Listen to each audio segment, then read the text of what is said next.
Hello and welcome to another video, and today we take a look at the saga of Tanya the Evil, aka the military adventures of a 9-year-old businessman. But before we do so, thanks to my Patreons for supporting this channel. And Tanya the Evil is, as the name would suggest, not exactly the most wholesome of main characters. Let's compare Isekai's salaryman here.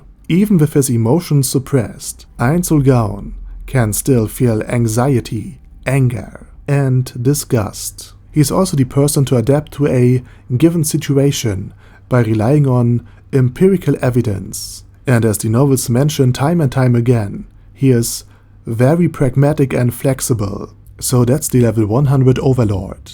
But even compared to Bone Boy, the mage known as Tanya the Evil, a well-known member of the No-Member Club in Isekai Quartet, former salaryman and bureaucrat at heart, is on a whole other level.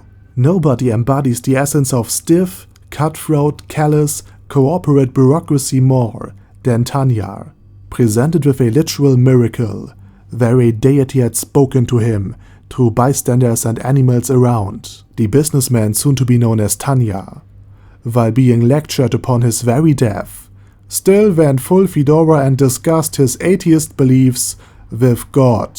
And during this conversation, soon to be Tanya told him, among other things, that he is a bureaucrat, and that if God himself wanted to speak to him and be taken seriously, he just should have filed a report. Just to grant you a bit of perspective here, Climb and Brain Anglaus, warriors who faced death numerous times and lived, and in Climb's case even felt and survived a portion of Sebas's raw power, were shocked by Ainz Ooal Gown's time stop true death combo that killed off Gazef Stronov. Meanwhile, a normal salaryman, whom's prior to his death greatest horror was perhaps a disorderly staple of papers, slightly incorrect filed forms, the printer doing printer things, like jamming and interesting attempts at office origami, talked to a deity during the moment of his very death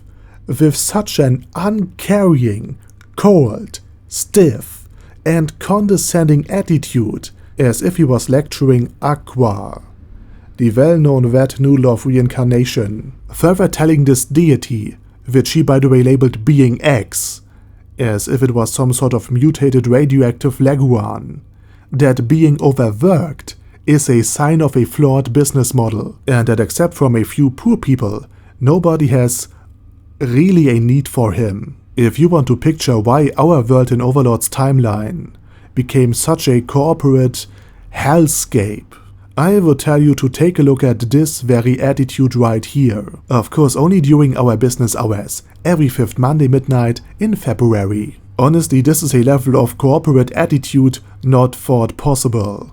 If you believe Ainz Ooal Gown or perhaps Ulbert Elaine Oddle, or rogue NPCs like Albedo, Demiurge, or Eclair would have been the worst, most evil people to govern Nazarick in the New World, think again.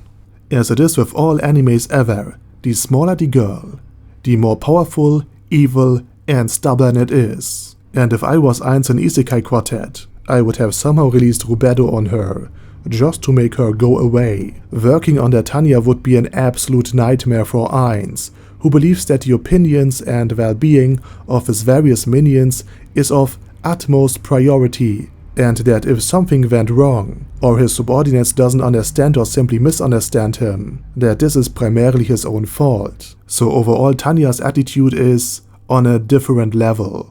But despite his very attitude, soon to be Tanya wasn't exactly in a position of power, and as Niccolo Machiavelli in his famous book How Not to Be Reincarnated into a War Zone remarked, either treat your enemies graciously or destroy them. People will take revenge for slight insults. For the great ones, they can't. And since he wasn't talking to Aqua but to a tired deity, he consequently was just reincarnated in not Germany. The only reason why she didn't die of, well, anything, is that Tanya is not only a bureaucrat but actually knows how to achieve her goals by any means necessary. And I really mean any, whether be it by personally taking thousands of lives, injuring herself in order to be treated like a war hero, or just looking mean enough to scare away anything. This is a level of scary look even Nea can't reproduce. But the most remarkable and disturbing thing about all of this is that Tanya is, at least in her mind, just a normal salaryman. Well, normal, you can only watch so much isekai and not be bewildered by this particular job description, but this deceased dude, currently inside the body of a 9-year-old girl, fighting on the front line of an apocalyptic war with uncountable numbers of dead, injured and traumatized soldiers, and even more civil casualties, is somehow just a normal person, a mere human. Compare this to Ainz. Sure, the Overlord had no problems watching villagers getting massacred, killing in person, condemning a whole society to death by invasion, doing it again, this time together with Demiurge. And of course he ordered the death of that one girl that everybody was cheering for. But in his defense, his very mind and emotions were altered by becoming undead. And now, as a side effect of his immunity against mind control, every great swing of emotions, every feeling of grief, anger, sadness or happiness are suppressed. His reincarnation into his avatar made him this cold and distant. But even then, the stress and the pressure of being the Overlord of Nazarick and the suffocating responsibility he has for his minions and the actions they commit is constantly pushing him on the verge of breaking, even with his emotions suppressed. For example, during the invasion of the Holy Kingdom, the stress brought him to his knees. It was just too much. Albeit altered, his human mind couldn't bear it any longer. Tanya, on the other hand, is just a 9-year-old. Not exactly the most emotionally detached form of existence. And yet still, she would and probably has made Demiurge proud with her callous, ruthless, efficient attitude, and judging by her smile, solution. But again for Ainz, who had lost hero because he was so drained and overworked. Working under Tanya, who told God himself that being overworked is just a sign of inefficient business structures, would be the ultimate hell, the continuation of everything he hates about the New World with other means. So in conclusion, what makes Tanya the Evil evil is her completely detached, bureaucratic attitude, the very core belief that everything and everyone is just a number, waiting to be put into a statistic that will benefit her, combined with the absolute will to get what she always wanted.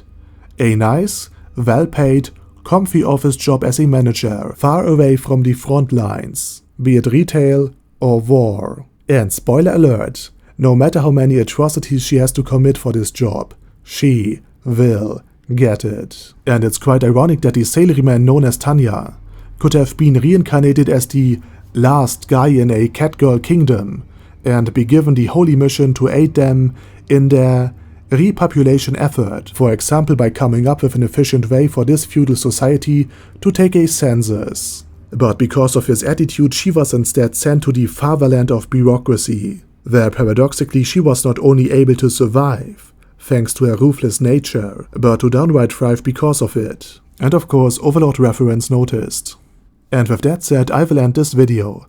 Thank you very much for watching, and special thanks to Adam J, Al Capone, Andy, Angel of Death, Bad Guy Yi, Boyzilla, Diabetic Centaur, Dystopia, Elika Birchleaf, Thales Catus, Gigafight, Ghost of Epicness, Hector Moreno, Hoss, Jason, Kleinator, Chromius, Large, Lord Touch Me, Lord Ulbert Elaine Oddle, Majima, Matt, Matt C,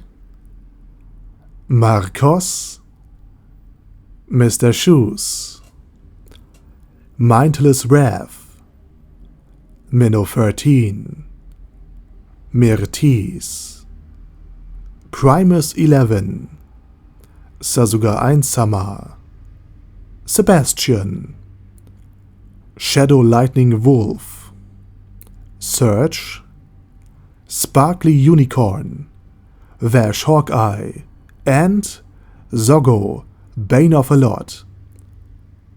Thanks guys. Anyway, have a nice day, over and out.